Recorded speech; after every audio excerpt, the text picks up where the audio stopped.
Buenas amigas y amigos, gracias por estar con nosotros en su programa Tras la Posverdad. Yo, Oscar Pérez y Melvin Hilario, le damos la bienvenida a nuestro programa. Gracias por estar ahí con nosotros. Recuerden suscribirse, darle a la campanita, darle a las manitas y dejar sus comentarios. Le agradezco a Pedro y a todos los demás que han estado dando sus comentarios. Creo que es Zorrilla de Perú y todo eso, por dejar sus comentarios. Las últimas noticias que están llegando del frente de batalla entre Ucrania y Rusia presentan a veces un cuadro bastante negativo, no hay otra palabra, bastante negativo para las tropas rusas y para lo que está sucediendo en la zona de guerra.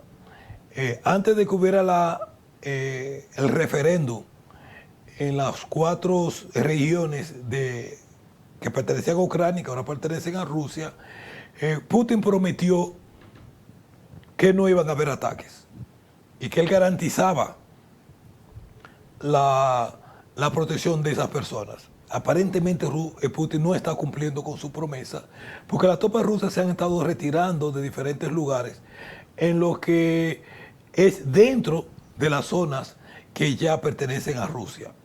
A partir de la anexión que se hizo y que hoy, octubre 5, se hacía oficial porque la Duma o el Parlamento ruso ya aceptó la integración de las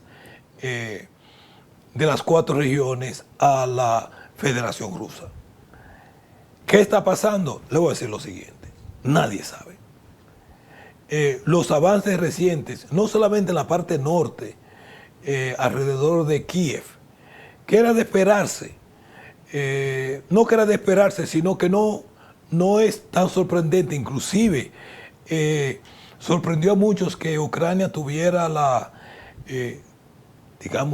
tomarse el riesgo de en una zona abierta con la superioridad artillerística de Rusia, de tomar esa zona. Pero en el sur, que es la parte estratégica, específicamente en la parte de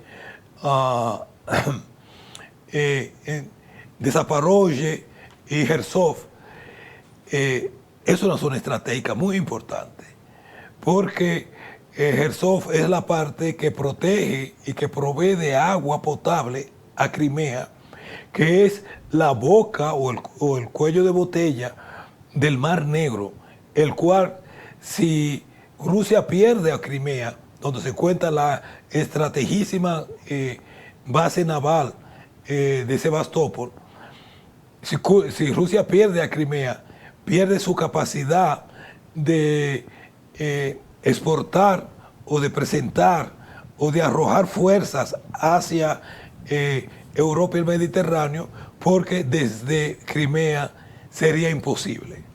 Y con la pérdida de Crimea, toda la flota rusa que se encuentra en la única zona de Rusia donde no se congela el mar en ninguna época del año, Rusia perdería todo su potencial estratégico para poder defenderse en contra o poder atacar a Europa o proyectar poder militar hacia el sur de Rusia.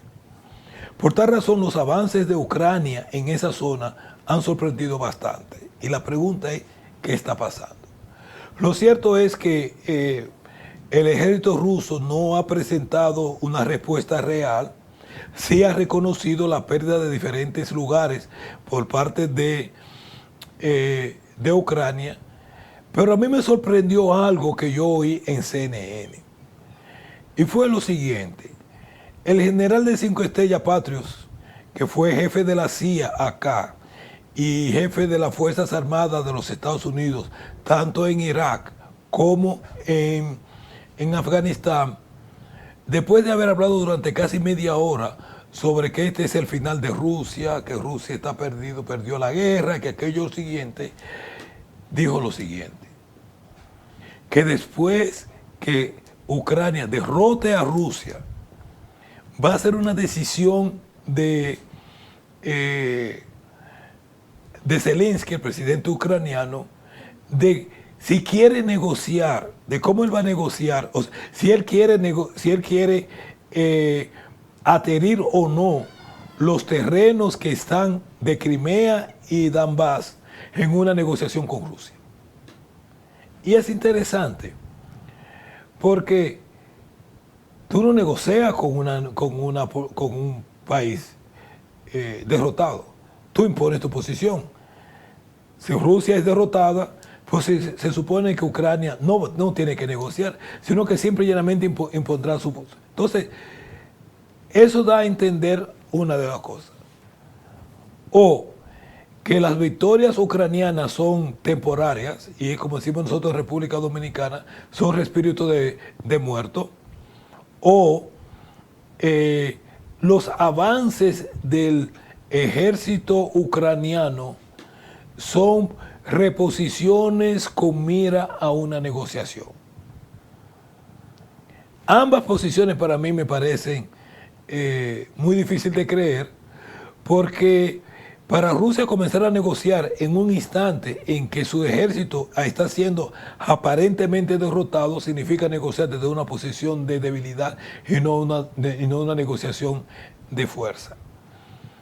Segundo, el prestigio del ejército ruso como de una gran fortaleza militar, derrotado aparentemente por un ejército de quinta categoría como el ucraniano, sería desastroso para el prestigio de Rusia. Y tercero, ¿qué es lo más importante? ¿Quién le va a comprar armas a Rusia? El negocio de las armas es un negocio de trillones de dólares anuales.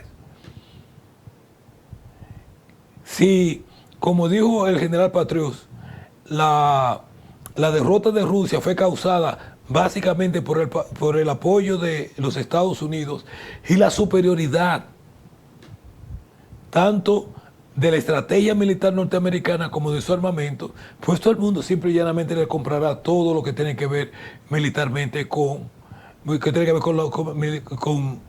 poder militar a los Estados Unidos.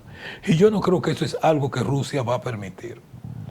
Por tal razón, la posición es un poco extraña. Algunos analistas en Rusia dicen que la tardanza de Rusia en ampliar la guerra se debe a una posición legalista, que eso significa que después de que Rusia haya terminado el proceso de legalizar de anexión de las 4 regiones a Rusia, ellos van a ir frente a las Naciones Unidas a exigir a las Naciones Unidas que condene el ataque de Ucrania sobre Rusia, el cual de seguro los Estados Unidos lo va a vetar, y lo va a vetar Inglaterra, pero Rusia habrá cumplido con el protocolo legal de presentar el caso frente a las Naciones Unidas, y luego a partir de ahí se sentirá con las manos completamente desatadas para repeler con todo el poder del ejército ruso, como ha prometido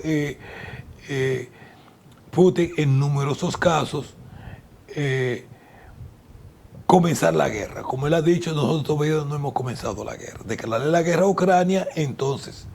Porque una de las cosas que han sorprendido a todo el mundo son dos. Primero, cómo llegaron a entrar a Ucrania de 50 a 60 mil nuevos soldados entrenados en Estados Unidos y en Inglaterra al territorio ucraniano. Y no solamente que llegaron al territorio ucraniano, sino que llegaron al frente de guerra sin ni siquiera haber sido atacado durante todo el camino por Rusia.